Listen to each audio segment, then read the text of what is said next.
All right. Welcome back, one and all, to the Horror Returns.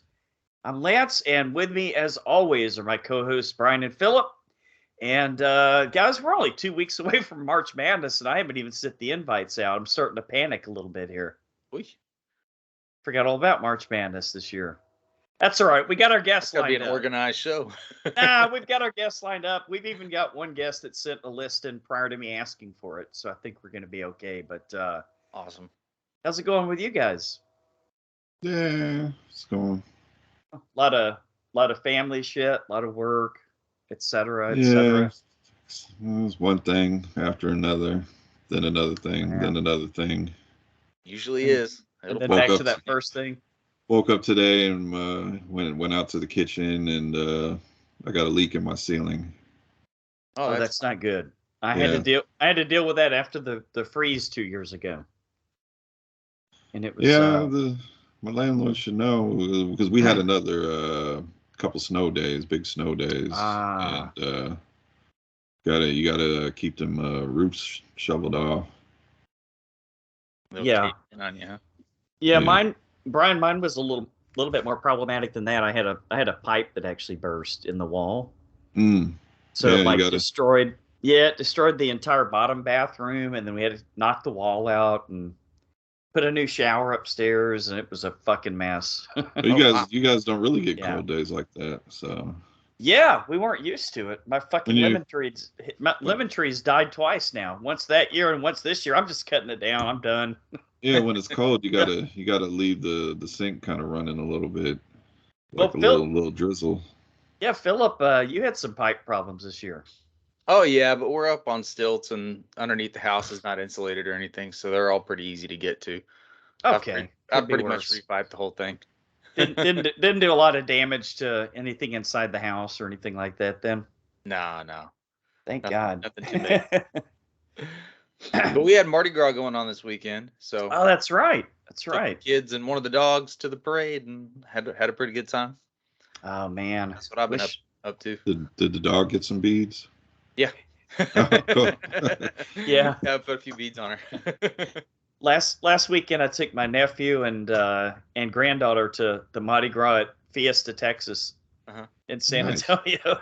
They were pushing kids out of the way to get beads. I'm like, slow down, guys. Then we get home and they're like, I said, don't you want all these beads you grabbed? No, it's okay, Papa. You can throw them away. I'm like, no, y'all are keeping those fucking beads. Y'all are pushing kids out of the way. Those are yours now. Yeah, we didn't come home with the haul that we normally do, but I've had giant wads of beads sitting in my truck for months on end before. So. Oh yeah. Do y'all have Mardi Gras in Alaska, Brian? Yeah, some of the clubs or bars when it's Mardi Gras season, they'll put on something during the weekend and. Okay. So you got they serve like hurricanes and boil crawfish. No, but up there they boil Alaskan king crab, don't they? Crawfish, not so much. Up here is usually they try to get it when it's seasonal. Okay. We do have it up here, but not as much. Yeah, that's gotta cost a boatload of money to to get it up there from Louisiana. Yeah, when it comes to seafood, we're big on getting it from our own area than importing it from somewhere else. I was gonna say, if I'm gonna eat seafood in Alaska, it's not gonna be crawfish. Probably not. But we do. I know a store up here if I wanted to go get some. All right, that's good to know, right? All right, y'all ready to move on to Cool of the Week? Yep. Let's do it. Can I go first this time? Sure. Yeah, go ahead. This could be my favorite TV show of the year. I already know it. I'm calling it early. Brian, what do you think I'm talking about, man? The show that the viewership keeps going up every episode, every time it comes out. Yeah. This is what The Walking Dead was like in its first season, but even better. Where people can walk on the ground and touch the spores, and it awakens the zombies that are all like on the other part of town, or the infected, I should say, that are on the other part of town, and they all start chasing you because they know where you are.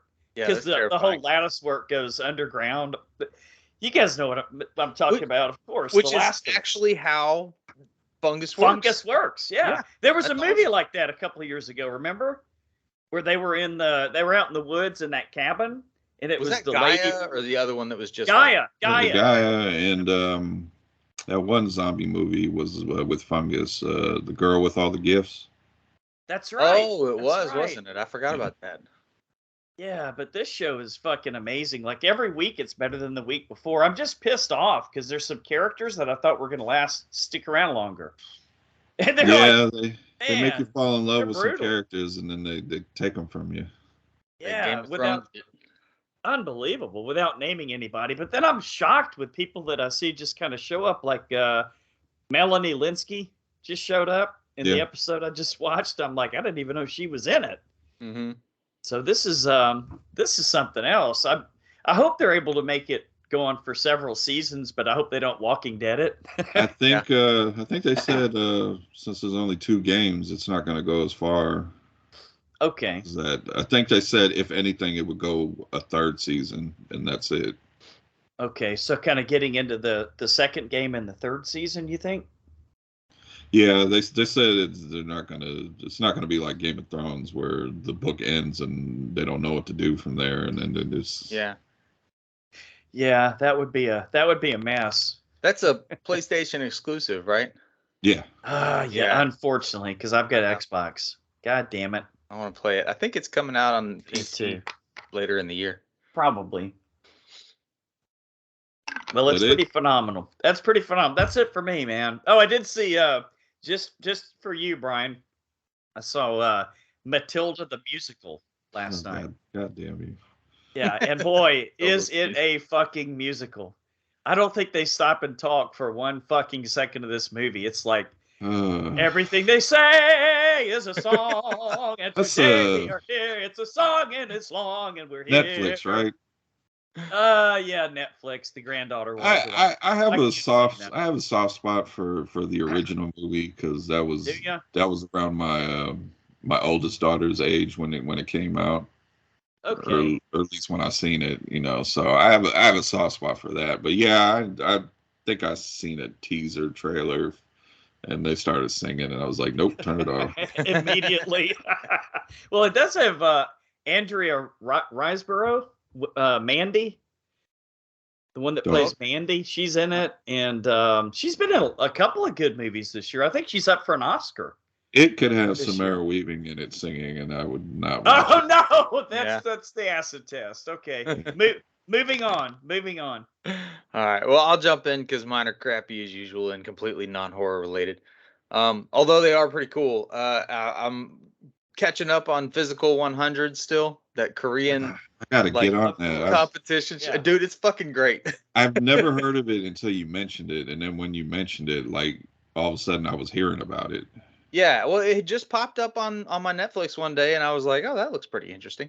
And it's cool to see like their culture versus our culture, because like the whole time they're all cheering each other on, and I'm like, man, if that was a bunch of Americans, they'd be talking so much shit. Talking smack.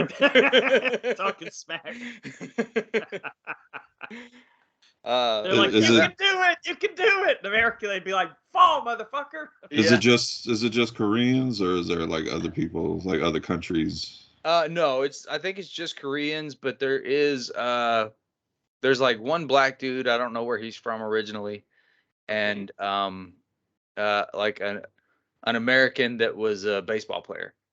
But I guess he plays baseball in Korea. Is everybody like super jacked? Yeah, pretty much. And then the like, I don't know how tall the baseball player is. It looks like he's fucking 8 feet tall in this, show, but I think he's only like 6'3" or something. And it's not like, Big Poppy, is it? He's like literally twice the size of these people. It's crazy. He looks like a giant. I was like, well, that brings some perspective to it. Yeah, might have to watch some of that, man. Might give it a shot. No wonder they're all so jacked. And then I watched on another Netflix thing, a true crime documentary. It's called Into the Deep. Dude, oh Lord. Scary movie in real life, kind of is what it is. It's like this inventor who makes submarines and rockets, like just a private dude in Denmark. he had like a big submarine company or something, and had his own private submarine. And this journalist coming on, sound like Dr. Evil. Yeah. I guess that's what he was going for. I don't know, but like this journalist came to visit him on the submarine, and I don't want to give anything away, but they. Okay, well, she gets murdered. That's sort of the she was never heard from again. Yeah, but she was. They found the body, and they figured out exactly what was happening, because the whole time leading up to this, he was in the middle of doing a like documentary style thing with the director of the movie. Oh, wow. So they were filming all the way up until he went on the submarine ride with this girl, and she came back dead. Yikes. Jesus Christ. And so you really get into the psyche of the whole thing, and it's like, okay. I almost was like, is this fake? It all just seems too perfect. Into the deep? Yeah, but it's real life. It was pretty interesting. By the end of it, it is like haunting. Huh. Anyway, I like that kind of shit. When journalist Kim Wall disappears after boarding inventor Peter Madsen's submarine, his changing story about her fate masks a terrifying secret. There you go. Interesting. Okay. It's an interesting one. And man, there's some horrifying shit. I guess so, yeah. Nice. That's all I got. Let's see. I checked out some pretty good movies this week. First one is all these are trailers we reviewed in the past few months. First one is Mona Lisa and the Blood Moon. Okay. That one was with the girl is like an escaped mental patient, and she has like powers to where she can control people's bodies. Okay. Huh. And in this one, I don't recognize the main actress, but Kate Hudson's in it. Craig Robinson. And it was pretty good. No real explanation on why she has powers. She just all you get is basically was put into the mental institution when she was like 10, and after she's like in her 20s now, and she just like one day kind of snaps out of it and just has these powers and finds out she can control people and uses it to escape. And she doesn't, since she's been in this place, she doesn't really know how to interact with people or what things are, like she's never really watched TV or ate certain things. And like a really dark elf. Yeah. And she meets Kate Hudson's character, who is a stripper, which I have to say, awesome. Kate Hudson, the last two movies, this and Knives Out, she can change that character. Mm-hmm. Yeah. With each movie, and I don't know if she can carry a whole movie, but like as like a side character playing these like different kind of roles, she's pretty fucking good. And then I thought because Craig Robinson was in it, he was going to be like the comedic part of the movie, but he plays a cop who kind of has a run-in with her, and then he kind of makes it his job to kind of find her and arrest her after they meet. Wow. Because he experiences her powers, and of course it's not something you can write on a police report. She controlled me with her mind, and made me. They'd be locking him up. Yeah. Jedi mind tricked me. Right. So it was. Now I'm thinking about it. I don't even really think that was really that many comedic moments with him. So. Huh.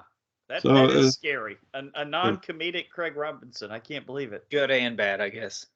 Yeah. So, and another surprising, what is his name? Ed Skrein. He was the villain in the first Deadpool movie. Yes. Oh, okay.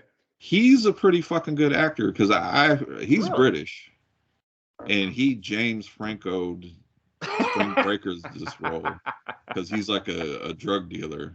Okay. And you guys are familiar with James Franco from Spring Breakers. Of course. Oh, I gotcha. So that's how he played the role. And I'm just like, British actors are really fucking amazing at doing American accents. Yeah, I guess it's pretty easy. I don't know if it's easy for them or what. Seems to be, yeah. A lot easier for them to do that than us to do theirs, huh? Yeah, because there's a lot of, when you see an American actor playing like usually it's just some sort of period piece where they don't necessarily have to have a British accent, but they just do it to make it seem old, I guess. Yeah, it's just, and Lance, you probably dig the movie. It takes place in New Orleans. Looks like it takes place during Mardi Gras, so I'll check it out. Yeah, so it's very timely then. Yeah. The second movie, New Orleans stripper, that's the dirtiest kind. Spoiler, you can clearly tell that wasn't Kate Hudson on the stage on the pole. Oh, too bad. And the reason why you can tell is because the camera never goes above her shoulders. Oh, so, okay. Because at first I was like, she's pretty fucking good on that pole. This is written and directed by the lady that did A Girl Walks Home Alone at Night Walks Home Alone at Midnight, or so that Iranian director. Okay. And that was a damn good. That. Well, wait a minute. I don't want to give anything away yet. Yeah, right? we'll be talking about it in a few weeks. So. Had no idea. All right, I'll check it out. Let's see. Second movie I checked out was Blood. The one with Michelle Monaghan. Not Blood and Honey. No, I heard that one was not good. Oh no! I'm still gonna watch it. But... A lot of people say I watched it, so you don't have to. Yeah. Blood is the one where the son gets some kind of infection, and the only way to kind of fight the infection is blood. Yeah. Yeah. Quasi vampire story, maybe. Yeah, it was a good premise. He actually gets it from the family dog. The dog notices something out in the woods and runs out, and the dog's kind of missing for a couple of days. Come home.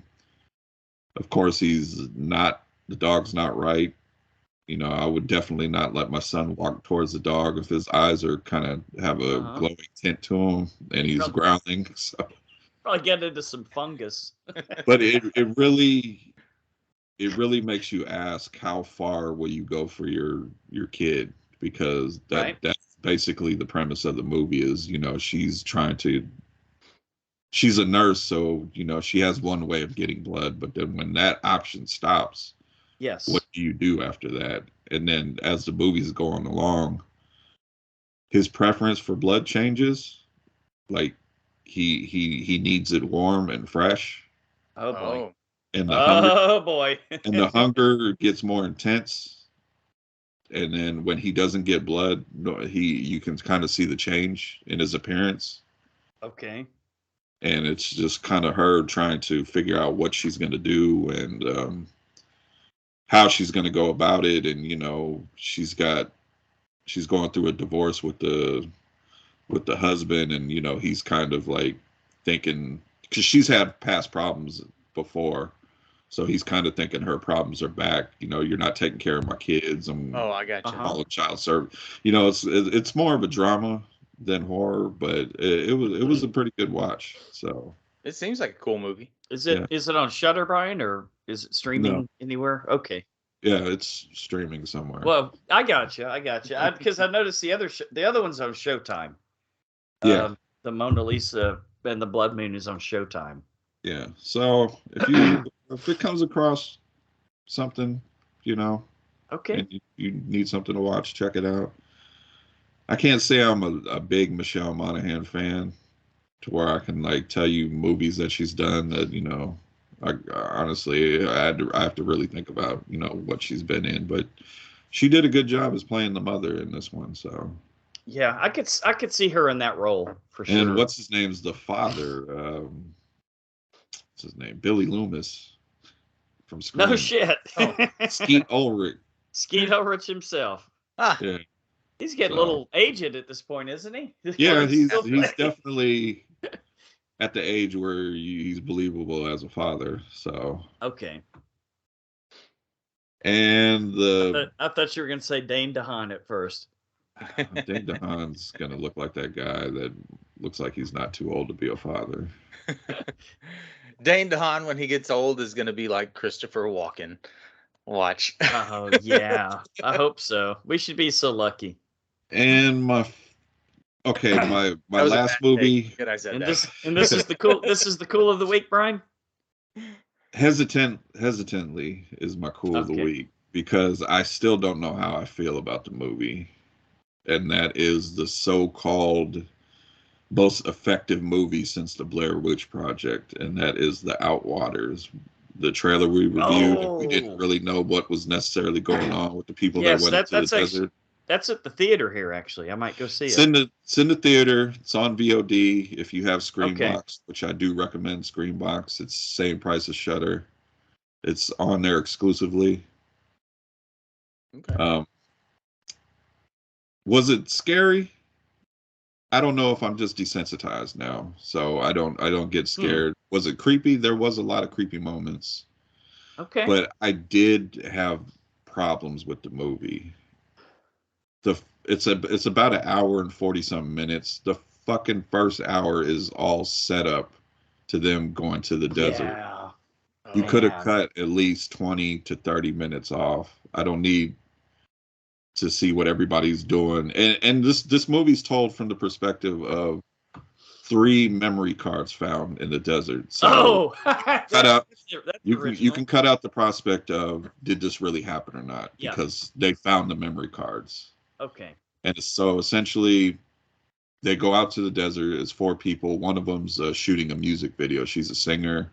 Her boyfriend or friend or whatever is a filmmaker. He's going to shoot it. He asks his brother and his girlfriend to come out there and help. And strange shit starts happening. Strange sounds, strange occurrences. It kind of leaves it up to you to figure out, is this alien occurrences happening? Is it demonic occurrences happening? I will say when the stuff gets going in the last 40 minutes, it's just like craziness, blood, gore. That's pretty cool. But then there's another drawback, because sometimes it's hard to see because it's found footage. Okay. Maybe being in a movie theater would help, Brian. There's times when it's just nighttime in the desert and all you got is a beam of a flashlight. Shit. Moving around super quick. It's not as bad as some of the shots in Skinamarink, is it? Okay, I was gonna bring Skinamarink. Where it's just a room full of Legos for 40 minutes. Both of these movies have been super hyped up. Right. Super hyped up. Skinamarink, we've talked about that. And The Outwaters, like I said, the tagline was, most effective found footage horror movie since the Blair Witch. I would tell anybody, if you have Shudder and Screenbox and you had to pick between one of them, I would definitely go with The Outwaters. Okay. I just think there's a really good movie in there. I think it's just, I don't know I think this is the guy's first film he's made. And on top of that, he only made the movie for $15,000. Kind of like Skinamarink. Yeah, but the movie is well made, in my opinion, with a few problems. Maybe I know that people are going to have problem with the found footage. Okay. Because it's a lot of shaky cam. Sometimes you don't see what's going on with the camera.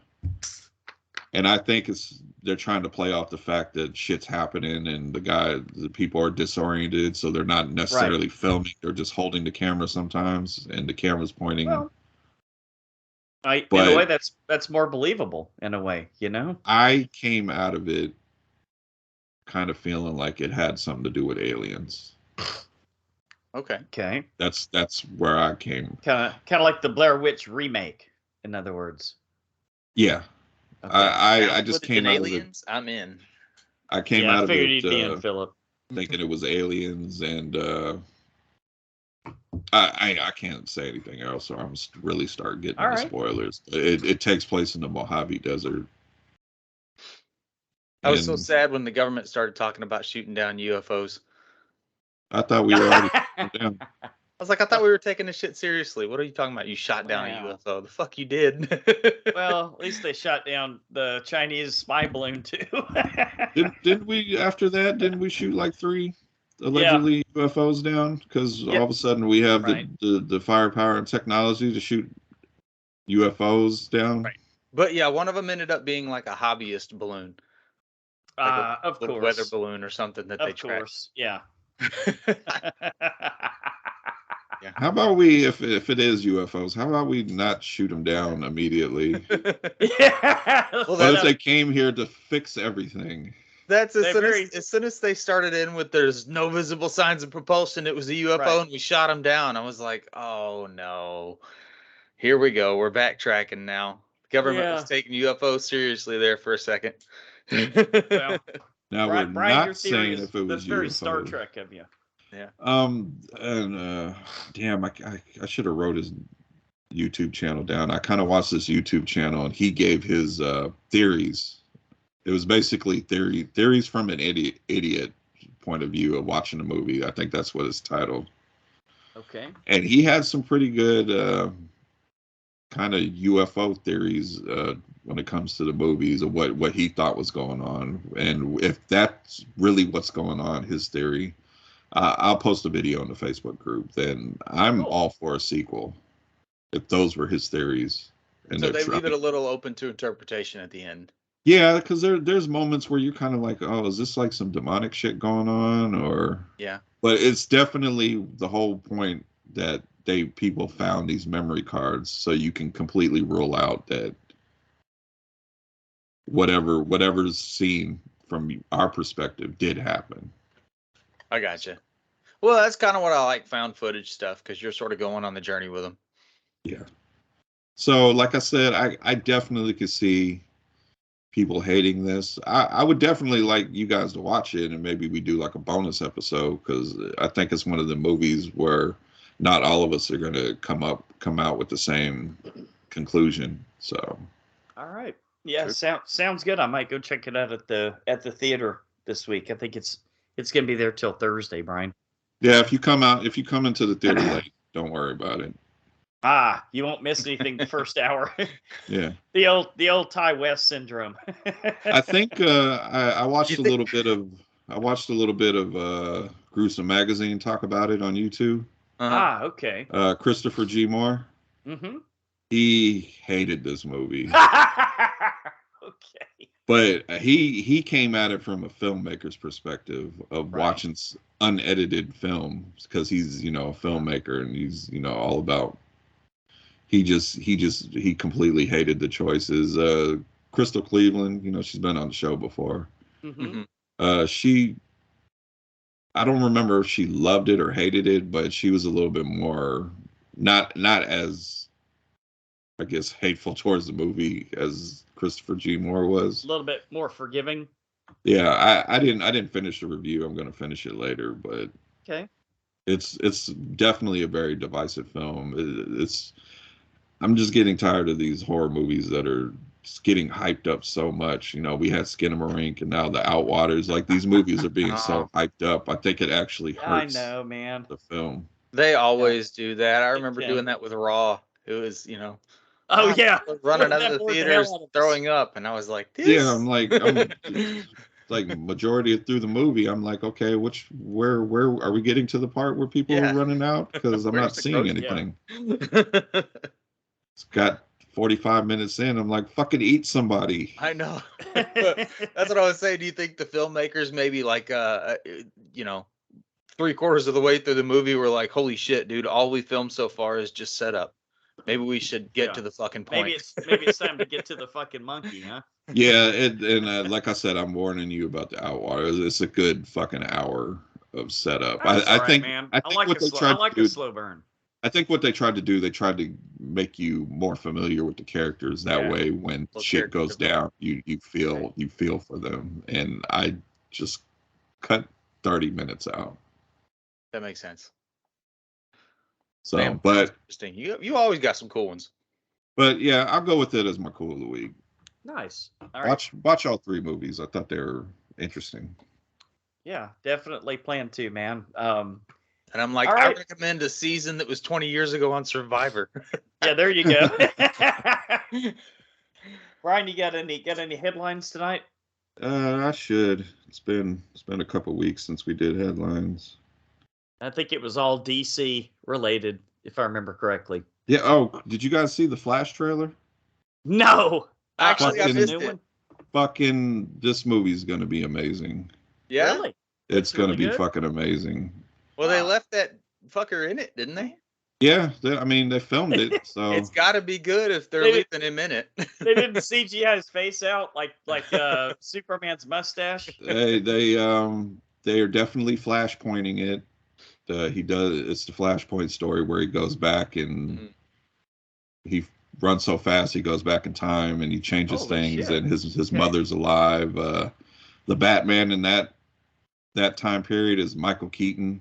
Okay. The original '89 Batman. Oh yeah, I saw some. And he says the line in the trailer because everybody's like, "That's you're," and he's like, "I know, I'm Batman." Awesome. I'm watching the trailer right now. Yeah, instead of Superman, it's Supergirl. Okay. Okay. All right. She looks pretty fucking badass. Okay. It looks very, as far as cinematography and production, it looks fucking awesome. Yeah. I'm watching it right now, man. It looks really good. And it's Andy Muschietti, who did the It movies, is the director. No. Are you serious? Yeah. Okay. Huh. Okay. I really liked him in whatever that other movie was. He meets Justice himself. League that he was in it? He meets himself. Yeah. Yeah, that's he's in a different time period. And all right. Yeah. Sorry, Philip. What were you saying? The Justice League? That was the last movie that he was in, right? That's the Flash. I think so. Actually, well, didn't he pop up in spoilers? Peacemaker at the end. Sorta. I don't know that they just showed the backs of them. Yeah, they were like, we can't afford to actually put these actors in here. Yeah. So. Oh, okay. So it was alluding to that was them. I think it was CGI actually. No, but I've seen Ezra in a couple of things now, and he's actually a really good actor. He's a good actor. He just apparently just a weirdo, huh? I think he has like some mental issues that obviously nobody addresses. Which is fucked up, I think, from what I hear. Maybe they're addressing them now because the movie's really good and they can't afford to let him go, redo it without. I honestly, I think he's done, man. I don't see him coming back. Is this gonna be the last? Is he gonna die in this? What do you think? No, they're gonna, because he's gonna have to fix things in the timeline. I think it's gonna, at the end of the movie, it's gonna be a different actor. Okay. Yeah. Maybe the Reverse Flash is going to come in. So it looks pretty fucking cool. Well, there's theories that the other version of himself turns into Reverse Flash. That would be pretty cool. So all right, I'll check this one out. This looks good. And didn't I see Batfleck in there too? Yep. So he's telling Barry, you fuck with the timeline, you're gonna fuck up shit. So just going back to bring one person back, you're gonna affect the lives of millions. Sounds very Spider-Man-ish from 2 years ago. Almost the same exact storyline, except he's trying to get people to forget who he is. Yeah, and then he's like, Dr. Strange is working a spell, and he's like, except Aunt May. Except Zendaya. I want her to remember me. Can't talk shit about the movie. You said it. Right. You said you liked it, and I did like it on the second watch. You made Steve happy when he found that out. Although the premise, you got to admit, it seems like they maybe would have sat down and talked about this before they started casting the spell. Yeah. All right. Let's see. First up. M. Night Shyamalan. He's been doing a lot of movies for Universal. He has signed a new deal with Warner Brothers now, and this is a directing and producing first look deal. And his first movie, I think it's titled Trap. So he already has a movie ready to film. Okay. So jumping from Universal to Warner Brothers, I can't imagine that's going to make a huge difference as far as his movies go, because I can't imagine that the studio was like, M. Night Shyamalan, we have to really rein you in here, Yeah, I mean, that's big for Warner's, because I know a lot of people weren't fucking with them after the whole taking their movies out of the theater and making them straight streaming. Mm-hmm. Which I had a question to ask you guys, because this has been happening a lot with these studios. I noticed, I don't know if you guys noticed, they've been taking like original shows off of their streaming platforms and basically selling them to other streaming platforms like Westworld. You can watch it on Tubi now. Yeah. No, you can watch Westworld on Tubi. And I heard the whole reason what's that show? The vampire show with the kid Lance. Let the Right One In. DeHaan? That one pissed a lot of people off because that one had a fan base after the first season, but Showtime canceled it. And, okay. Let the Right One In. From what I read, it was a tax thing because they pulled that from. You can't watch it on Showtime now. Now where is it? It goes back to I don't know yet, whoever they sell it to. It goes back to when Warner Brothers filmed the Batgirl movie and then canceled it or shelved it for tax purposes. Do you guys like that they're doing this? That sounds horrible. I have doubts that they shelved the Batgirl movie for tax purposes. They shelved it because it was terrible, I imagine. There's a lot of people that were involved. Michael Keaton was in that movie too. God! It was connected to the Flash movie. I mean, maybe we'll get a release of it one day, but that just seems like a weird thing. I mean, I don't. Well, they can't. If you got it, they can't release it because it was like I don't know tax shit, but because they did that for tax purposes, they can't later, like 5 years from now, release it. Huh. So they spent $90 million on a movie, shelved it, and got actually saved money on it. I don't know who their CPA. I don't know who their CPA is, but he ought to be fired. Now I know Westworld. We need to sacrifice this movie, and it will never see the light of day. But it was going to be really great, I promise. What? And you said Westworld is on Tubi, Brian? Yeah. That makes no sense. There's a few shows that. But is it syndicated, or do they have the rights now? See, I don't get that. They have the rights now. That Showtime show John Bernthal was in, the American Gigolo. Mm-hmm. Yes.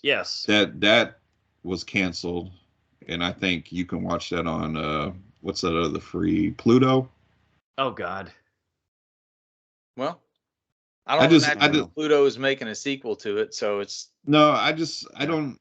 We pay to have these streaming sites, and for tax, like the Batgirl movie was going to come to HBO Max. You can watch Westworld on HBO Max. You can watch whatever else, and oh my God, they want to save money. Sorry. Go ahead. No, you can watch Lovecraft Country on Tubi. Yeah. What the fuck? That's my point. Like, you pay for HBO Max, and they've removed Lovecraft Country, which was a fucking good show. And everything I'm hearing, all these removals and shelving stuff, is all tax purposes. And I'm like, you're saving money, but we're paying money to watch this content. Also true. You got Jonathan Majors, who's arguably going to be the hottest actor this year across all the films that he's going to be in. So I don't get it. Yeah, I meant to go. I meant to go see Ant-Man this weekend, but I just. I'm going to wait. I got to wait for AJ to get home. Yeah. Yeah, I hear this is another decisive Marvel movie. Okay. And one of the reasons I hear is very fucking stupid. Really? Does he die? No, this movie is very sci-fi. Good. I love sci-fi movies. Do they get too silly Guardians of the Galaxy? I don't know if they got silly with it, but I think people thought it was going to be like the first two, how they were heist movies. Oh, yeah. Okay. And they said it's sci-fi. And I'm like, he's going into the quantum verse. It looked sci-fi from the... Yeah. Well, what do you expect? I kind of expect I don't know. That. I expected that big time, yeah. I just honestly, I think after Endgame, everybody wants every movie to be Endgame level. And you got to, that took like, happen. What, 20 years to build up to that? Yeah. It's not 15 years. I'm like, I don't know. Maybe I'll watch it this weekend and I'll come back next week and tell you guys I fucking hated it. I don't know, but I think we need some new characters and some new origin stories. Yeah, we're getting them. Would save it. We're getting them. Let's see. Zach Krieger, the director of Barbarian and New Line Cinema, have acquired the short horror story, The Occupant. So looks like that might be His name's popping up everywhere after Barbarian, which deservedly it should. Yeah. Makes sense. The Haunted Mansion from Disney. Anybody care about that? The upcoming remake. Is Eddie Murphy in it? Tiffany Haddish and Lakeith Stanfield. Okay. Well, no Eddie Murphy. I'm out. That was bad though. That Eddie Murphy movie was bad. Yeah. Y'all have to admit. I kind of forgot about it. So what you're saying is it could go up from there? It's going to go up from there, I'm sure. And yeah, the ride is awesome. July 28th is the new release date. So let's see. Everybody that are fans of Megan, or as they spell it, Mathregan. The unrated version will be out on Blu-ray March 21st, and we talked about how the movie felt like they cut a lot of shit out. Yeah, I'm excited to see the unrated version. Wait, yeah, I can't wait. I'll go. I'm going to go buy. I almost never get physical media, but I'm going to go buy the Blu-ray on this one. I think, Lance, I know you're a big digital guy. I think the unrated version is going to be released digitally before the Blu-ray. Okay, so. Can you get it on Apple then? Yeah. Oh, Mathregan. Let's see. I know there was. This one was an interesting movie because it goes back to the movie that you and me met on, Lance. Oh, okay. Kaya, how do you say his name? Kaya Roach Turner, the guy that made Wormwood. Yeah, sure. Sounds about right. He is doing basically a arachnophobia horror movie, and it's all practical effects. Huh. And I think the studio the company that is doing the effects worked on the Lord of the Rings. Okay. So we definitely need to get Nez to watch this movie since he's a big fan of spider movies. It's been a while since we've had a good one. It has been. Yeah. Your boy James Wan was supposed to do a remake of Arachnophobia, but I think that got added to the many projects that he got overloaded. He puts his name on. He was going to produce it. Yeah, that movie scared me when I was a kid. Hell yeah! Especially because they used all real spiders. That movie scared me. I'm not afraid of spiders, man. Snakes, I don't want anything to do with snakes, but spiders don't bother me. So snakes on a plane scared you? Oh, fuck yeah. What could be worse than that? See, and I'm way cooler with snakes than I am with spiders. Or a snake on a train. Think about a snake on a bullet train, for fuck's sake. Jesus Christ, man. Just throw that motherfucker out the window.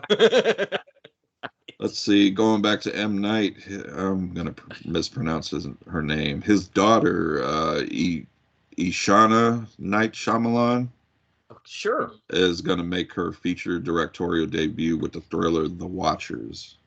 Oh, okay, cool. Which I looked into it. Lance, she's directed episodes of Servant. I thought I'd seen her name on there. I think she sang a song too. Isn't she also a singer? Yeah, multi-talented. Yeah, raising some good kids. Yeah, we'll give it a try. Let's see. Don't want to. I wonder if she'll have a twist in the movie. I mean, I imagine everything she's learned was from her dad, so gotta be right. Although this last one didn't really. Do you think not really. Do you think she goes with the twist, or do you think she tries to carve out her own little? I would say that Knock at the Cabin, the twist was that technically there was no twist, which was a twist in a manner of speaking, because I was expecting a twist. Yeah. But to answer your question, Brian, I don't know, man. It's going to be interesting to see if she kind of does it her own way, you know? I don't know that she'll go too far off the beaten path for her first one. Yeah. Oh, well, you said she directed some Servants, but yeah, for her first full-length movie that may actually get some traction, she probably won't go too far off the beaten path. Yeah. But like second or third movie, she might. Let's see. Silent Hill director Christoph Gans is returning to direct a sequel. Sounds like it's a sequel, like they're maybe retconning the second movie. and just doing a direct sequel to the first one. Oh boy. Which, okay. Why not, right? Yeah. I guess if you like the Silent Hill movies, be on the lookout for Return to Silent Hill. Yeah. I don't know why you would return to Silent Hill, but that place is terrifying. Let's see if I got a few more things. I posted some pictures of David Cronenberg's series adaptation of the Dead Ringers coming to Amazon, starring Rachel Weisz. Could be good. Could be good. Did we review that? Oh, the movie? Yeah. Yeah, we did Dead Ringers. Which one's that? That's the one with the surgeons that are the twin brothers. So Rachel Weisz would be the twins, probably. That would be interesting. Probably. Okay. Yeah, rather than Scar from The Lion King, who played the twins in the original. Hey, that's Alfred. That's right, it is Alfred. He's also Hans Gruber's brother in Die Hard 3. Wow. I totally forgot about that. Everybody knows if you're going to make a remake, you got to have a gender swap. Yeah. That's right. I thought the film was okay, but I really like Rachel Weisz. So. Yeah, I do too. Yeah. She's going to definitely do better. And we all have Amazon, so check it out. Yeah. I'm ready for Peacemaker Season 2. Bring on Peacemaker Season 2. That might be it, actually. I just posted new pictures of the Scream movie, which I'm hearing cast members are telling people to stop trying to put out all these false narratives and theories. Because I know people have been posting, synopsis leak. Oh, well. Spoilers. They're all fake. Yeah. No, that probably means somebody's actually nailed it, and they don't want to get out there. Well, they're telling you to stop to build some more buzz. Yeah, sure. I heard a lot of people. Well, it's already on pace to be the highest grossing opening weekend for the Scream movie in a franchise. So. Yeah, I would hope so. Yeah, with that cast. I think that might be it. I feel like I'm missing something. Emma Corrin, I don't know who she is. She was in one of those English Netflix shows. She's joined Robert Eggers' Nosferatu. Okay. One of those English Netflix shows. What is it, like The Crown? Like Bridgerton? Like The Crown? The Crown, okay. Yeah, those all fall in that same category. Yeah, they do, don't they? They do. And non-horror news, she also joined the cast of Deadpool 3. So okay. Well, nothing wrong with that. I think that might be it. I don't know. I'm not seeing anything. I felt like there was more. No more M. Night news? Come on, man. There's got to be one more M. Night story. Turns out he's got another kid, and it's an evil twin. He actually does have another kid, and I think I know at least they're into writing. So okay, and they're both lady doctors, and they both fiddle with the ladies' privates. That's gonna be weird. Did we talk about I don't know if we talked about it, but I was just thinking, how's that going? All right. I'm sorry, going back to Dead Ringers, man. They are bringing back I Know What You Did Last Summer with Jennifer Love Hewitt and Freddie Prinze Jr. returning. Oh boy, they got to be old as dirt. And there was a rumor for I don't know, people go online and make up all kinds of shit that Sarah Michelle Gellar was coming back, and then she had to go on social media and says, my character's fucking dead. It could be her twin. It could be her twin. Come on. Have a little imagination. That's funny. Despite rumors, Constantine 2 is still in development. Executives at Warner Brothers said Constantine 2 and that fucking movie Will Smith did, I Am Legend. Oh yeah. That's a good one. And the alternate ending where Will Smith lives is canon. Because of course, that's the only way you can bring Will Smith back. I just wish the dog had lived, man. That was a tearjerker moment. Yeah, but it's also the part that you remember the most about the movie. Oh, for sure. Yeah. For sure. And I Am Legend 2 will also star Michael B. Jordan. Okay. And Will Smith is in it? Yes. Okay. I hope he doesn't slap anybody.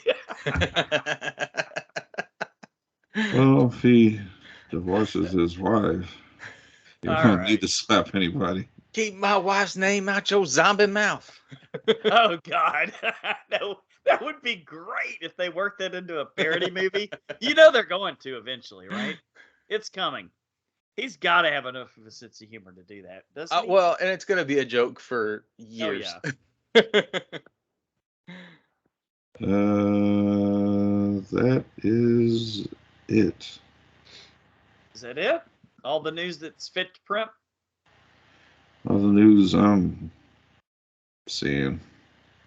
That movie 65 moves its release date back to March 10th. That's right around the corner. Movie with Kylo Ren. Kylo Ren and the dinosaurs. What could be cooler than Kylo Ren with a fucking lightsaber battling dinosaurs? I think it might be cool because I think in my mind the premise is, because it's called 65, what if we were like an advanced civilization 65 million years ago and we came to this planet? Philip knows this is true. This isn't even up for debate.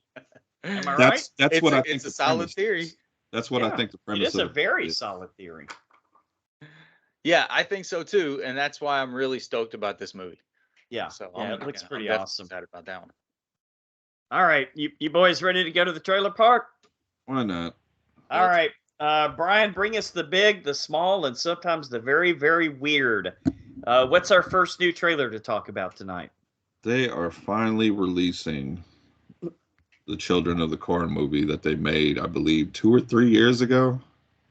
Oh, yeah. I think it was due to come out during the pandemic times. Remember those times?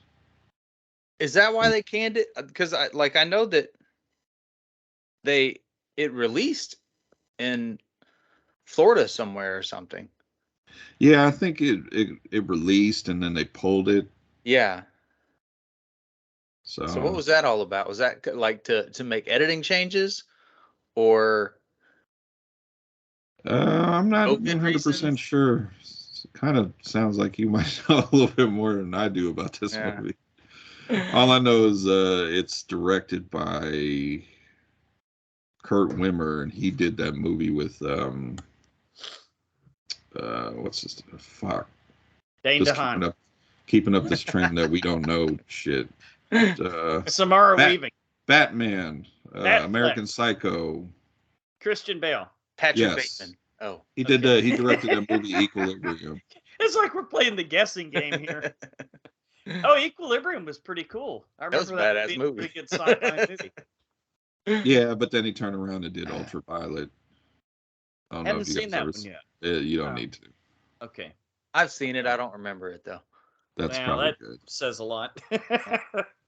But yeah, this was filmed a couple years ago and was supposed to come out, and then the pandemic hit, and then they pulled it, and it just was kind of sitting around. And then recently, I believe it was picked up by Shudder.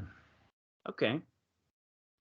Not going to get into the synopsis because we've all heard the synopsis, because Children of the Corn is like a staple to horror fans. And part 2 and part 3 and part 4 and part 5.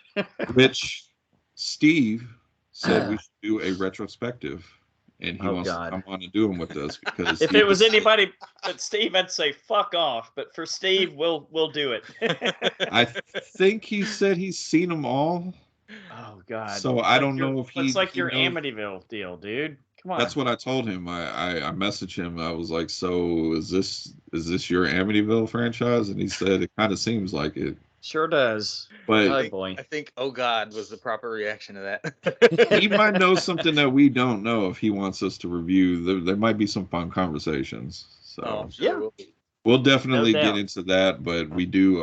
I haven't forgot. We do have a retrospective coming up soon. It won a poll that we did last year. People wanted us to do the Psycho franchise. No shit. I don't even remember that. Okay.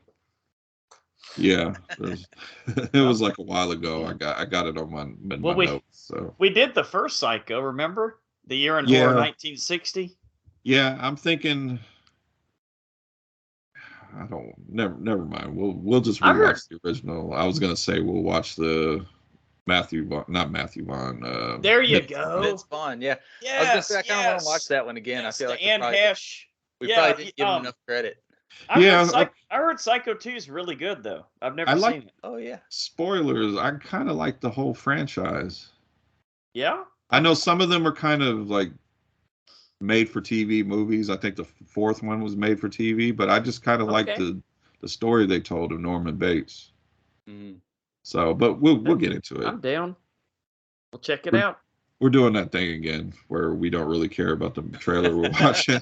Oh, here we go. I was just thinking that. Children taking over demonic forest. He who lives in the fucking cornfield or behind the rows or whatever. It stars a bunch of children who I don't recognize, and it's coming to Shudder. There you go. I believe March 21st. So there's my thoughts on it. Steve, retrospective's coming, so have your schedule open. Find an old classic. Gender swap some roles, remake, rinse, and repeat. Yeah, because it looks like the Malachi character is a girl in this one. It looks that way, doesn't it? And And the one thing I have with this trailer I sent you, it says Red Band trailer, and I saw nothing. What was Red Band? Yeah. Indicated this needed to be restricted. Well, because who was the main kid? What was his name? Malachi. Was it Malachi? Who was the other one? Well, there was another one. Remember? I thought Malachi was the redheaded, goofy one. Oh, that kid that was like holding Sarah Connor and was like screaming "Outlander!" Yeah, we're in trouble. We're in trouble. But both of the main kids in the last one were creepy as fuck, man. Yeah, and I didn't see a whole lot of creepiness in this one. Yeah, not he actually. Fun fact, but not so fun fact. But he actually in that scene where he was holding Linda Hamilton, he was like grabbing her face. He actually like fucking was bruising her up because he was so into it. Right? Holy shit! The redheaded Malachi, right? I'm looking it up. I might have got them. Yeah, we're gonna have to. Malachi and the other one make something else. We are just exactly the right three guys to be doing a horror movie podcast. We know everything.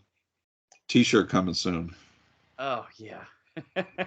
He's coming soon. Philip, you're right. The redheaded guy was Malachi. The main kid was Isaac. Isaac, there you go. Okay. See, Nez, this is why you need to be on. You would have been like, you fucking idiots. Yeah, Nez would have said, look, it's fucking Isaac, and then Malachi's the redhead. It was hella good. 10 on 10. That was probably in the hella good category, I would think. 10 on 10. But I mean, we all have Shudder. He's gonna hate the remake. Well, we're gonna watch it. I just hope it's not as bad as the one last year. Firestarter. Jesus Christ. Yeah. Oh, they were so wrong. The Razzies. You see that story where they nominated the little girl for worst actress? Oh, the little girl from Firestarter? Yeah, and everybody was like, she's fucking 12 years old. And then the Razzies were like, yeah, you're probably right. So they withdrew her name? Yeah. They're like, well, fuck that. If she's bad, she's bad. Whether she's an infant or a toddler or a 12-year-old or what. She's not developed in her acting yet. So no excuse. I think kids should. Excuse. No, 12-year-olds should be excluded. If you're like 16 or 17, then fucking give them a Razzie. Unless your name is Lulu Wilson. Oh, that's right. That's right. Or what's the new girl now that's in everything? Oh, the little one. Oh, Never mind. We're going back to we don't know shit. Shall we move on to feedback, guys? Children of the Corn. Nobody gives a shit. Let's go. Yeah, feedback. Feedback. This week's podcast spotlight shines on That's Pretty Dark. Here for the 80s and 90s kids who still long for the safe, spooky glow of the TV screen in a dark room. Kaylin Andrews and Christian Baxter Mott, also 90s kids, take a nostalgic look at the grittier side of the children's entertainment that ruled our adolescence and molded our generation. The children's entertainment, okay. And they commented on our post for them on Instagram, said, "Hey, thanks for the shout out. Nice. We're here to unlock and heal all of your darkest millennial memories." Oh, nice. That sounds pretty creepy. Yeah, because if you go back to like some of them shows you watched as a kid, yes, like some of them were kind of had like little hidden dark things in there.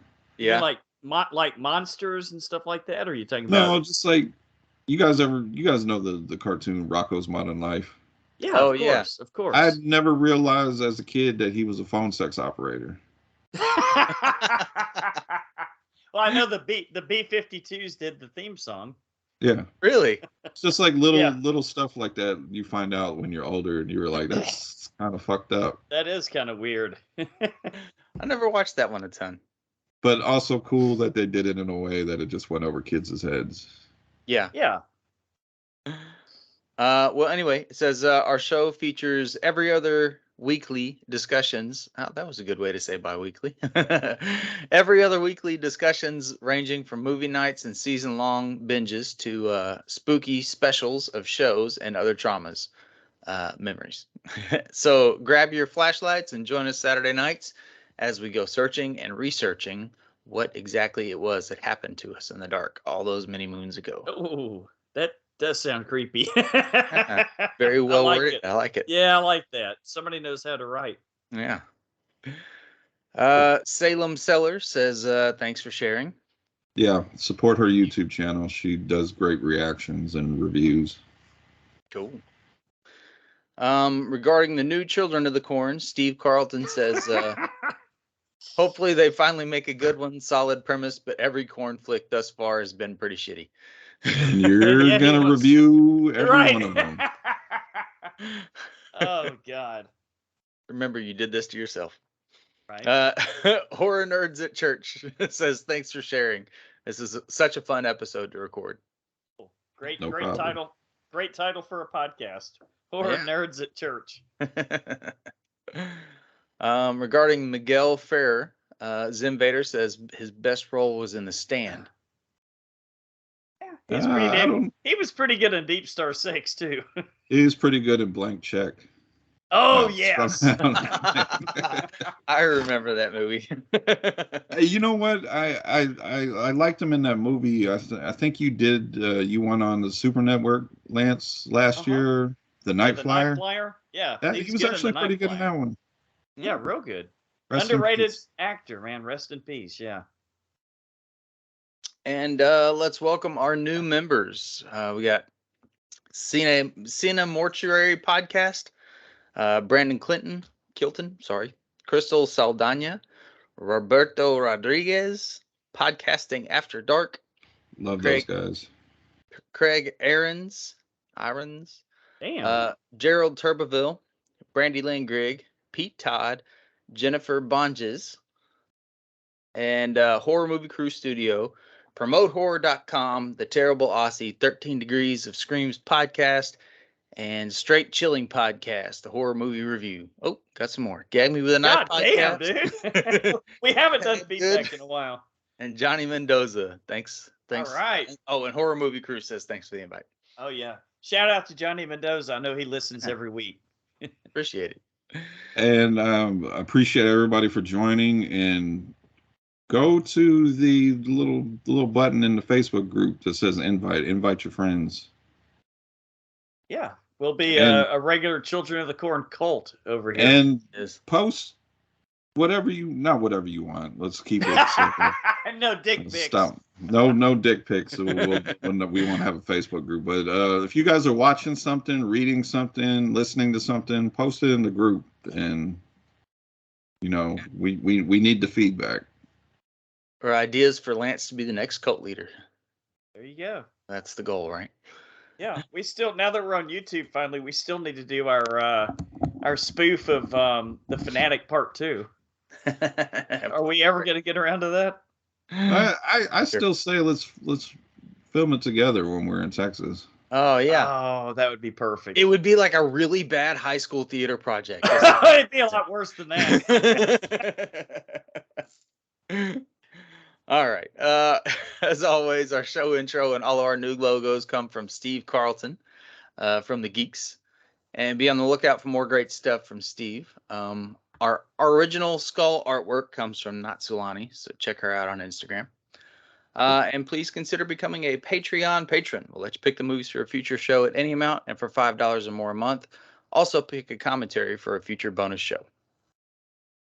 And on to featured attractions. This week, we go back to 1989 and check out Deepstar Six, as well as 976 Evil. We're going to start with Deepstar Six. A team of Navy personnel stationed at a temporary base at the bottom of the ocean and tasked with setting up nuclear missiles discovers a huge underwater cavern which houses a giant prehistoric creature. Great premise. Director is Sean S. Cunningham, also known for Friday the 13th. Mm-hmm. Writer is Jeff Miller, based on a story by Louis Abernathy. Writer Louis Abernathy sold his script at the same time that friend James Cameron was working on his own underwater monster saga. What an asshole.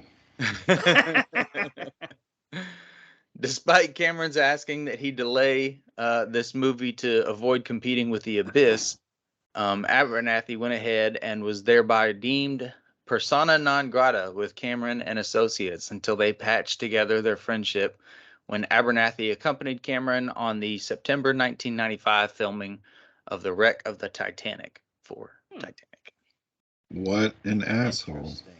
Well, who, James Cameron or this guy? Yeah, hold up making your underwater movie so I can make my underwater movie. Right. Well, that was oh yeah, that's a good point. That's kind of like Rose not making room for Jack on the floating door there. Did you see some super smart scientist people put out a video saying that technically, scientifically, he could have been on there with her? I heard you talk about that a couple of weeks ago. Rose, you're check that out. Asshole. That's a big door. Anyway, Kane Hodder, who plays Jason Voorhees in several Friday the 13th movies, was the stunt coordinator for this film. Nice. That's cool. All right. Lance, you want to get us started on Deepstar Six? Yeah, I thought this was a pretty fun movie. This was a lot like, it's funny you should mention James Cameron with his involvement in some of the Alien franchise, but I thought this was a lot like Alien Underwater, where you kind of had the paranoia and you had the types of settings and the equipment and the different vessels and stuff like that. Mm-hmm. And then they came upon something that they probably shouldn't have come upon. Philip, you probably don't find it hard to believe that somewhere deep in the ocean there might still be prehistoric beasts. Wouldn't you agree that's a possibility? There's all kinds of stuff that we definitely don't know about. Yeah. We just haven't been down that far, right? Yeah. Or spend any amount of time. As ridiculous as the Meg was, that movie, mm-hmm. There used to be shit like that, and the ocean's so big and vast and deep and unknown that it doesn't surprise me if we were just fucking drilling one moment and then unleash hell the next moment. Yeah, I mean, definitely not hard. Sharks are older than trees. Did you know that? I had no idea. I think I didn't just make up that fact. Holy shit. Well, we'll just say you're right. So yeah, there you go. I thought it was a beautifully designed, set piece. I thought everything worked really nice together. It was believable. And when you consider this was made in 1989, I think it was incredibly well shot. And yeah, you could tell they put a lot of love and care into making the movie. No wonder he didn't want to push the date back. This was his labor of love. This is the same guy that directed Friday the 13th, the original, where the where mom was the killer. And what else? House. Oh shit! Okay, that's a good one too. That is a good one. Yeah, no, both of those are totally underrated because the sequels got silly. Yeah, especially with the Cowboy and Part 2 and all that. I love that movie. Yeah, it was a visually pleasing movie. The only disappointment I have about this one is that the monster, kind of the same thing you said about the Outwaters, Brian, where the action doesn't really step up until like an hour into the movie, where you actually finally see the monster. But I don't know. I kind of, like I said, I like that slow burn aspect. I like the way that they kind of built everything up. I love the character development. Was it a little bit silly, to think that each one of them was sexually paired up with somebody else on the ship? You got to do something down there. Well, I was going to say, yeah, I can suspend belief. It's not totally unheard of. I mean, well, it is a Navy vessel, though, Philip. Yeah, that's also a little bit more. And I'll tell you what, that was. They would at least be discreetly banging each other. Discreetly, there you go. Instead of going into the fucking mess hall and like mugging each other. It was a Navy vessel, but they were seemed like they were a lot of them were like independent contractor type. Yeah. I can see that. But I will say this: the captain. All the fucking you can do then. The captain was super laid back. Captain was super laid back, wasn't he? Captain was the captain from Alien 2. Was that the captain from Alien 2? The same guy? The guy, he had the same damn cigar, I think. James Cameron's like, I'm gonna rip you off again, motherfucker. Far and away, my favorite character though, and this one was Miguel Ferrer, because he kind of did provide the comedy relief, especially when he like started freaking out and fucking up and having those weird visions. And they injected him, whatever they injected him with, didn't work very well to calm him down. They ain't give him enough. They should have given him the whole bottle. They should have sat his dumbass in the corner after he fired the fucking missiles. They should have sat his dumbass in the corner and said, "Look, you just stay the fuck there, so you can't fuck anything else up, okay?" He did that, and he was like, "I followed fucking protocol." I was like, "Well, obviously you didn't, because you just detonated missiles." Yeah, I don't think he thought that one through, because you're right, Brian. But you knew it was bad when he pulled out the handbook, the manual. Yes, and he had to open up the locked case and hit the buttons, one each colored button in a row.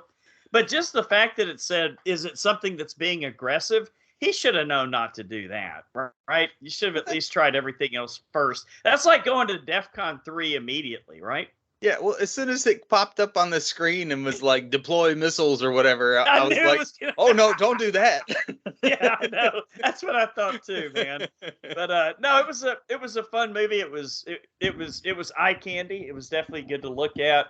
The monster design I thought was pretty original. I really hadn't seen a creature that looked quite like that, which was nice. I knew there was going to be that James Bond ending where they're floating out there in the middle of the ocean and all is well, but then of course, something's going to happen. They also had that Deus Ex Machina, like they had in Jaws the Revenge, where somebody looks like maybe they either got blown, well, in that case, eaten in half, but in this case, blown up, but yet they pop up out of the water and come grab the lady love. That was a little cheesy. That was a bit much, but I enjoyed it. Overall, I enjoyed the movie. It's 1989 or whatever. Yeah, what are you going to do, man? Brian, what'd you think? Yeah, this was a fun rewatch for me. I haven't seen this probably like almost 20 years. Yeah. And so it was a good rewatch for me.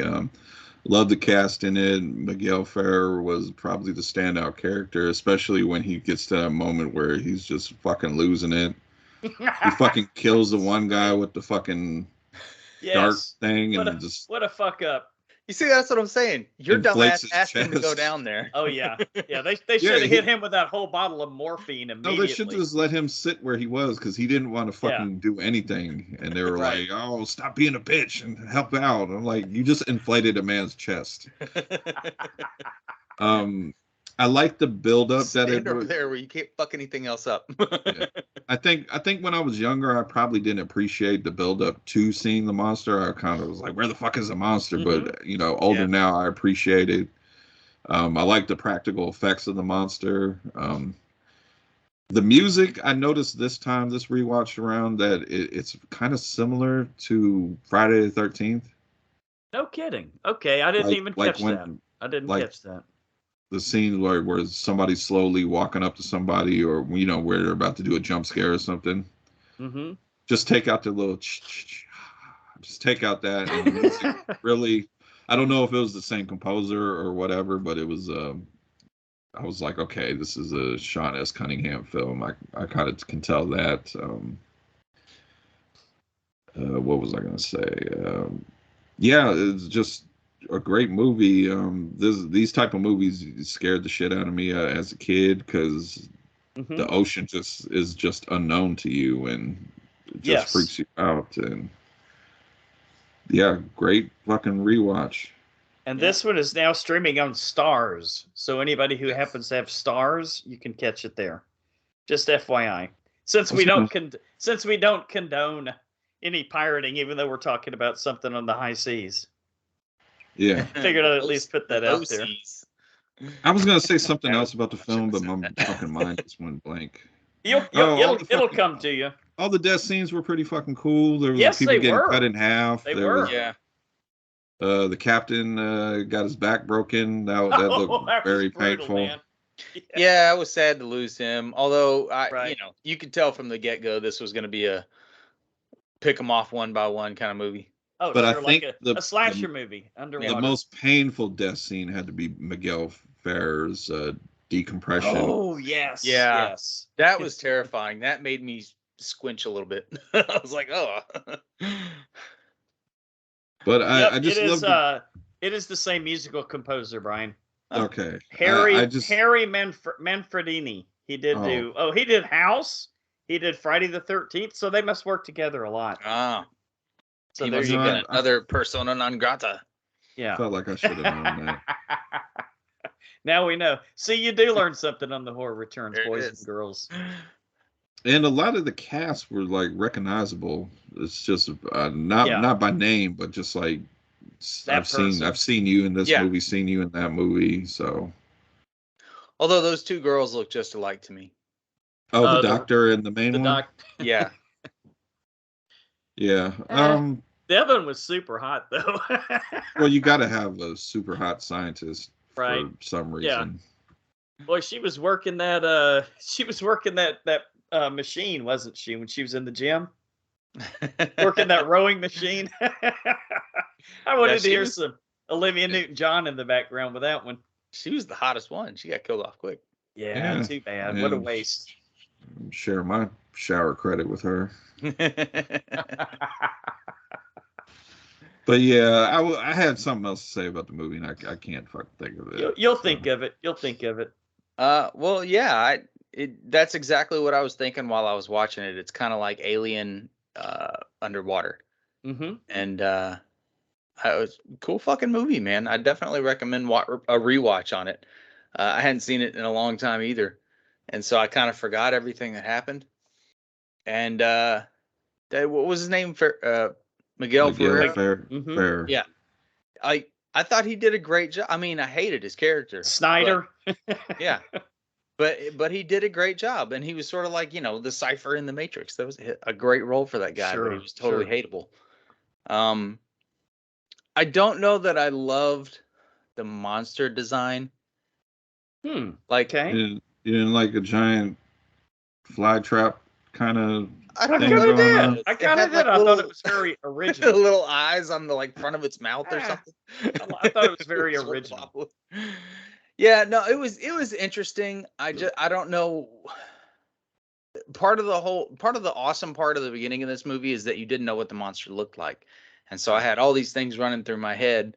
And then when I expected a big dinosaur or something. Yeah, when that thing came up, I was like, well, it kind of doesn't make sense the way the initial reactions was like, oh, there's something on the sonar coming quick, and it's huge. Huge, yeah. Yeah, that's what I'm saying. I thought it was gonna be huge, and then it like came in through the door. Yeah. Right. Well, I thought it was huge. What are you gonna do, man? But anyway, aside from that, though, I thought they did a really great job. I think that the monster could have been maybe a little cooler, and this movie probably would have been a lot more memorable. Well, compared to John Holmes, it wasn't huge, but compared to us, it was huge. But I mean, this movie could have been a real classic, I think, with like a really iconic monster design. Right. And this seemed like sort of a generic monster design. Okay. That's really my knock on the movie, because the rest of it I had a really good time with. And then Cameron put out The Abyss. Yeah. Mm-hmm. Like, this is how you fucking do it. All right. Scores. Lance, what do you think? It's 7 on 10. It was fun. I enjoyed it. Okay. Brian? I'm agree with Lance. It was a fun movie. I like the cast. Miguel Ferrer, again, standout character.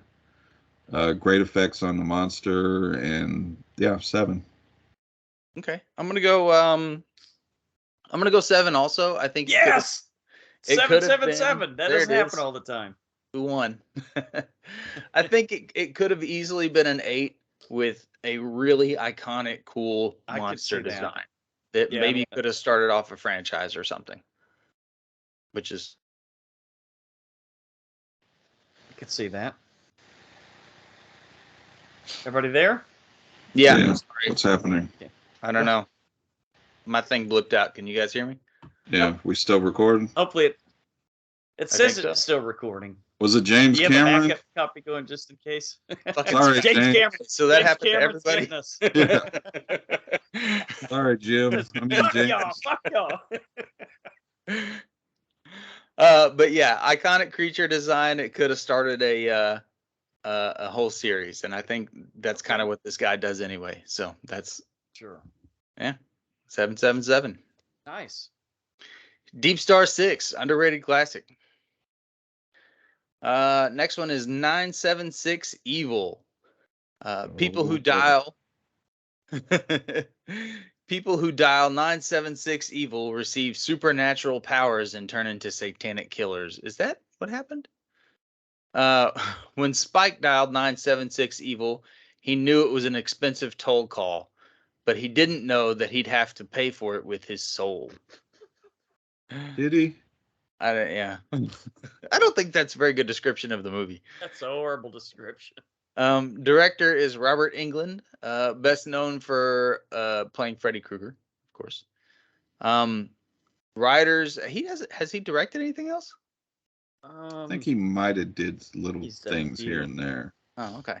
Didn't he do that show Freddy's Nightmares for an episode or two? Yeah, I think as far as like feature-length films, I think this might have been his only. Okay, so he's dabbled. Yeah. Sorry, I dropped the phone. Writers Rhett Topham and Brian Hedgeland. Robert Englund met his wife, set decorator Nancy Booth, while making this film. That's nice. Yeah. Stephen Joffreys, who played Evil Ed in Fright Night, can be seen standing beside a Fright Night poster in the El Diablo projection room. Good call, there you go. Yeah. I think there was a few little Easter eggs in this movie. Yeah. Lance, what did you think about it? Wow. Well, here's the irony of it. This is one of the movies that I remember. I remember it like it was yesterday. Okay, so I was 89, so I was in college when it came out. Like it must have been like probably a year later because it was on HBO or something. Mm-hmm. And I remember going outside to smoke a joint in my car because my dad was staying at the apartment with me, and I didn't want to smoke a joint inside the apartment with him there. And I went back in and I was watching it. And I just thought this was the coolest fucking thing ever. And I'm like, wow, this is why I'm into horror movies, man. This movie's awesome. On the rewatch, guys, yeah, not so good. This is really fucking horrible. This is so cheesy, man. But at the same time, it's so fun. Yeah. It's almost like a Mandy experience. You almost have to be on something for this, especially when you get to the part at the end where like hell is literally freezing over and everybody's falling down into the ice and the snow. For what reason, I have no idea. I was wondering that too. But man, the acting is so cheesy, so horrible. I'd forgotten it was Evil Ed. I actually remembered it as being Clint Howard. You guys remember Clint Howard? Yeah, he's too old. Ice Cream Man. For too some old reason, I thought it was him in my, marijuana hazed memory of watching the movie. But it was obviously some very good weed when I watched this movie. Sounds like it. Like in 1990 or whatever when it was on HBO. But on this watch, guys, this is some rough stuff. This is not great. This is not a classic. The special effects, especially the part where like the Evil Ed just turns blue. Like it's just this weird blue outline for some reason. And then you got the lady in her phones. Phones are ringing all around her, and she walks next to a telephone store, and she dies because all the glass hits her in the face and kills her instantly somehow. So you don't remember telephone stores? I do, but I don't really. That's a little too on the nose, Brian. Like, I don't know. Why would they put him in the window? It's a store that sells nothing but telephones. Yeah. This was, but in end of the day, this was kind of fun to watch, really. But boy, was it bad. Oh, and what's with the fucking main bad guy with the kind of blondish streak in his hair that looks just exactly like Patrick Mahomes? It's like this kid's a fucking dead ringer for Patrick Mahomes. Patrick Mahomes had a baby. What was his name in the movie? Marcus. Marcus. Which he's provided me. I'll wait until it's my turn. All right, well, I'm done. Okay. There's not much more I can say. I'll go with my turn. He's provided me with the funniest movie. I kind of love this movie because I have a nostalgic place for it because this I get it. Lance, you remember this was on TV all the time. Right. And I would watch it every time it came on. And Marcus, that scene where he gets killed in the bathroom and the way he screams as the camera's panning away. Sure. Makes me laugh because that was the biggest bitch scream ever. Not so tough now, are you, Marcus? Well, dude, he was dressed like Boy George. How tough did you expect him to be? His entire gang, the guy that was always in his fucking boxers for some reason. Right. I was like, man, these people are running around in their underwear an awful lot. Yeah, what's up with that, man? In a closed room playing poker. Yikes. With like 4 dudes, and then it's one strange. Appears to be underage girl. Yeah, it was very uncomfortable watching it now because she clearly does not want to be there. And when they're asking her to like strip, you can see her like, I guess I better take a drink of something if I'm gonna do this. It's just very a little liquid courage. Watching it. And then she's for some reason wearing these fucking parachute granny panties. I've seen before. She's got the parachute granny panties, and then earlier the main, which really wasn't a main girl, 'cause she was in the movie for like 15 minutes. Susie, the girlfriend. Susie Quattro. She puts on Spike, fucking Spike, stupid ass name. She puts on his boxers, so it kind of looks like she's got the parachute granny panties. Yes. And let me tell you about this fucking Spike guy with his fucking little. Not even a ponytail, his little pony nub. This guy is the least tough fucking guy. It looks like a Matt Dillon wannabe. Oh no! It's like they like, oh, this guy has a good look to him. Let's make him a thug, a biker thug. Right. Let's put a leather jacket on him and make him cool, smoke cigarettes, and he was missing. All he was missing was the white T-shirt with the pack of cigarettes rolled up in his sleeve and the slick back hair. And I was about to say, surely Philip Morris Company put a lot of money into this movie because every fucking scene somebody was smoking a cigarette. Well, and no matter where they were smoking a cigarette. There's a scene where he's laying in bed and like looking at the papers and stuff, and he's just got the cigarette hanging out of his mouth. Yes. And you can tell it's uncomfortable as fuck. It's like smoke is going up in his eyes. Right. That looks so but cool. He looks so cool. What else? Stephen Jeffries. I thought he actually. I think he knocked it out with this role. Evil Ed.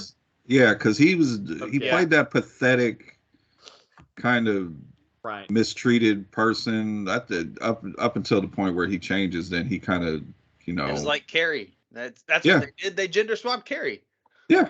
Already, they were doing gender swapping in the 80s. Jesus Christ. Yeah, because his mom. Oh, I would have left home. Oh yeah. So long before anything else happened in this movie. Yeah, Spike told her, "Why don't you get your strap on for me?" Yeah. That's what it sounded like he said anyway. I thought the makeup effects were pretty decent. On the mom.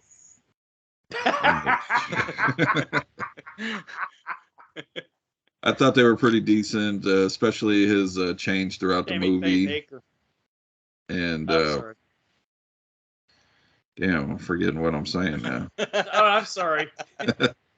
No, the makeup effects on Evil Ed were pretty good. Yeah, his progression throughout the movie, I thought was kind of cool looking. This is definitely of its time because they were supposed to remake it, but then I think they realized people don't call these fucking 900 numbers no more. Oh yeah. So they could find a way around it, There's still maybe it's an app now or something, in the new version. Well, we had the countdown or whatever it was. Yeah. It was before internet porn. I think that changed things. Yeah. Do they still even have those commercials? Well, he didn't even have porn. He had National Geographic magazine. Oh, that's right. Well, that was of the time. Sears catalog, whatever. But I really enjoyed his character in the movie because he was just so bumbling. Like I still crack up with that scene where he tries to race away on his little moped and he crashes into the fence. Then he pops back up. Oh yeah. Kid's got heart. I like it. Takes a ticking or takes a licking and keeps on ticking. Yeah. He is a freak though because he was kind of getting somewhere with Susie until the Marcus and his gang comes out and beats him up and then finds her panties in his pockets. Yeah. Like, what were you? What was his name? Hogue. Sure. Like, what were you gonna do with those panties? That's a good point. And why did you bring him to go see her? I don't know, man. Because his mother has him so repressed. He was like a puppy. Yeah, that's true. Yeah. Well, she knew he was watching them through his fucking his telescope anyway. Mm-hmm. Yeah. Because Spike told her that, so she knew what she was getting into. She knew she was getting into a freak. Come on. Yeah, he's a freak. I will say the lamest part of this movie is the investigator. The investigator and the fucking counselor. Right. The Modern Miracles magazine. The school counselor, why did she get introduced to the movie and what point did she serve? Because I forgot they were in it. I know. At no point, because he goes to the school to talk about Spike. Yeah. At no point. Next thing you know, they're out having wine. But at no point in the movie, if I can remember correctly, does the counselor and Spike ever interact. Almost like they don't know each other. Right. And she's just kind of fucking introduced into this movie for what reason? So they can go to the house that hell froze over in. And exactly. I think you nailed it, Brian. That's exactly what they were doing. So they could have somebody hot. Yeah. When she first popped out on the screen and she was wearing those glasses, is that the same girl? Yeah. Like, and as soon as she started talking, I was like, "Oh, she's a model, not an actor." Well, I thought Susie was kind of hot for I just got kicked out of Catholic school type girl. Oh yeah. And then she dies from having spiders all over her. Well, he did say earlier that it was like one of the most poisonous spiders. Did she get bit? I assume so. Okay. There was 150 of them on her. And did not anybody ever find her? It was a little scary. Did not anybody ever find her? Like, she hasn't been to school in days. And I was about to say, did she live alone? And did Spike live alone? And I didn't see any other parents except the shitty. Spike lived above the garage. Okay. with a message tube system that you can apparently send anything, like whole pieces of fish. And what was the whole thing with were we led to believe that it rained fish for real? Yeah, that was the devil's doing. That was 976 Evil's doing. Is that a thing? Like in the Bible or something? I think I've heard something about it. Raining fish? You're asking the wrong person. I wouldn't know. It just seemed like such a weird choice. I was like, why fish? It sounds so silly when she's talking. I don't know. But I've heard of it happening before. There's some. I guess we'll have to. We'll make that our homework for next week, guys. We'll have to Wikipedia it. Yeah. But I think there's like some fish that maybe got frozen or caught in something and failed. I don't know. Until it makes it a water spout. It's like a tornado over the water. Yeah, there you go. There you go. Kind of like Sharknado. Throw some fish away. Yeah, exactly. Sharknado. Anyway. But yeah, it's like a weird choice. This is I guess you can call it a guilty pleasure, even though I don't believe in guilty pleasures because I'm never guilty about anything I watch or feel guilty. Right. So, but I like definitely, if you had to categorize it, you can put it in that. It's not a great movie, but like you said, Lance, it's fun to watch. It's a guilty pleasure because you know it's bad, but you love it anyway. Yeah. Good way to put it.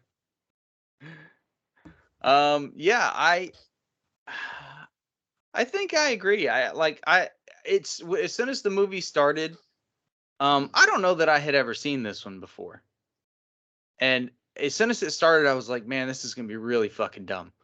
And it totally was, but I had a really good time with it too. I know, that's the problem, right? All the characters were over the top. The mom was a fucking cartoon character. And but I liked the creature effects when they had Evil Ed, and I thought he did actually a really fantastic job in this movie as far as acting goes.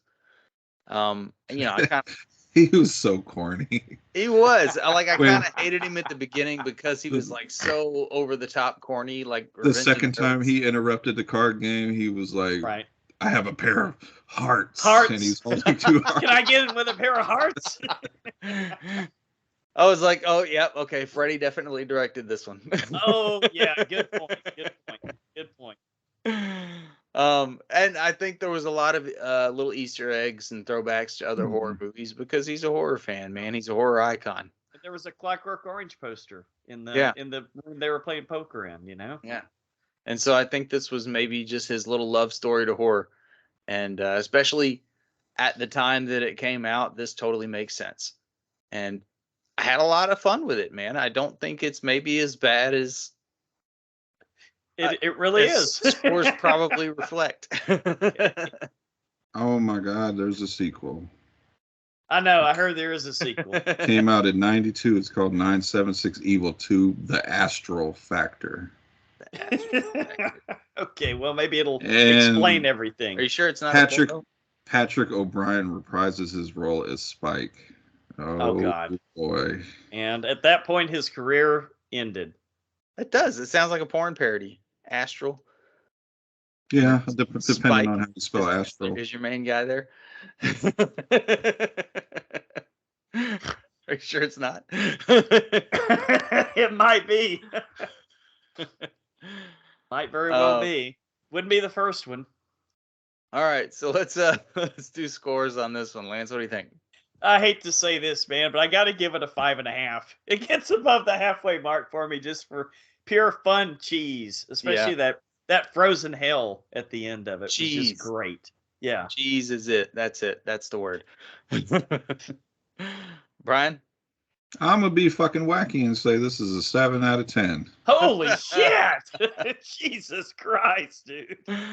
I have fun with it. I've seen it many times. I own it. Well, so I need to see this sequel because I'm sure you'll be talking about it for your cool of the week next week. Does the number not leave Spike alone? Does it keep calling him? Poor Spike. Yeah, I was gonna say the only soul it took was Ed's. Right? Didn't What take was his Spike's name soul. in the movie? I don't know what the fuck his name was. Hogue. Oak. It's a dumb name. Hoax. Oh, Hoax?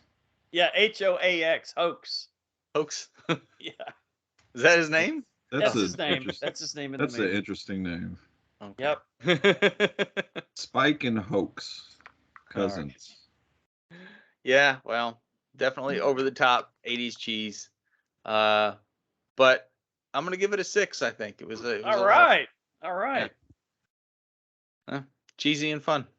Like Hey, it's directed by Robert Englund, his feature director. If you're a horror fan, you should at least check it out just for that reason. Oh, yeah. Everybody check it out. Everything we're saying is with love. And Stephen Jeffries, everybody knows him as Evil Ed from Fright Night. So if you're a horror fan, there's reasons to check this movie out. You may not like it. You may think it's so dumb it's fun. But I definitely say it's worth checking out. I'm surprised he hasn't done more shit. I think Stephen Jeffries or Robert Englund? I think he had something happen in his life where he had to quit acting for a minute, and then he got back in later. I think he still acts, but I think something happened to where he had to. I gotcha. The buzz get out of it. Though. Yeah. Well, maybe we'll see him at Frightmare one year, right? Yeah. Oh, I would love to talk to him. We get a soundbite. I would too, man. I would bring my 976 Evil Blu-ray for him to sign. I would go buy one for him to sign or a poster. No kidding. All right. As always, everybody, we want to thank you all for listening to another episode of The Horror Returns. We would love to hear your feedback and ideas. You can reach us at thehorrorreturns@gmail.com or just find us on www.thehorrorreturns.com. If you like what you hear, please consider becoming a Patreon patron. Eventually, you'll get some shit that you can't get if you're not one day. But even just $1 helps. All kidding aside, folks, we absolutely love our patrons, and throw us $1 a month. It helps keep the lights on, helps get us all to Texas Frightmare and all that fun stuff. So next week, it's back to the movie theater for the very highly anticipated what movie, Philip? I don't know. Children of the Corn? Cocaine Bear. Yes. Yes. And we are and also Grizzly, and we are going to be joined by Matt Wood, but unfortunately, Doctor Who himself, Matt Smith, can't make it. You don't know that. Well, he might. I mean, if the TARDIS shows up when Matt Wood shows up, I'm gonna have so much more respect for Matt. How fucking amazing would that be if we're just talking to Matt, and then out of the side of the screen, Matt Smith just pops over and be like, "Hey, how you doing?" We should have just acted like he was going to be on the whole time, and then at the last minute been like, "Oh, well, he had a scheduling conflict. I'm so sorry." Wouldn't be the first time. But Brian, until the horror returns again. Good night. All right, I'm going to go watch The Last of Us. Isn't there a new one up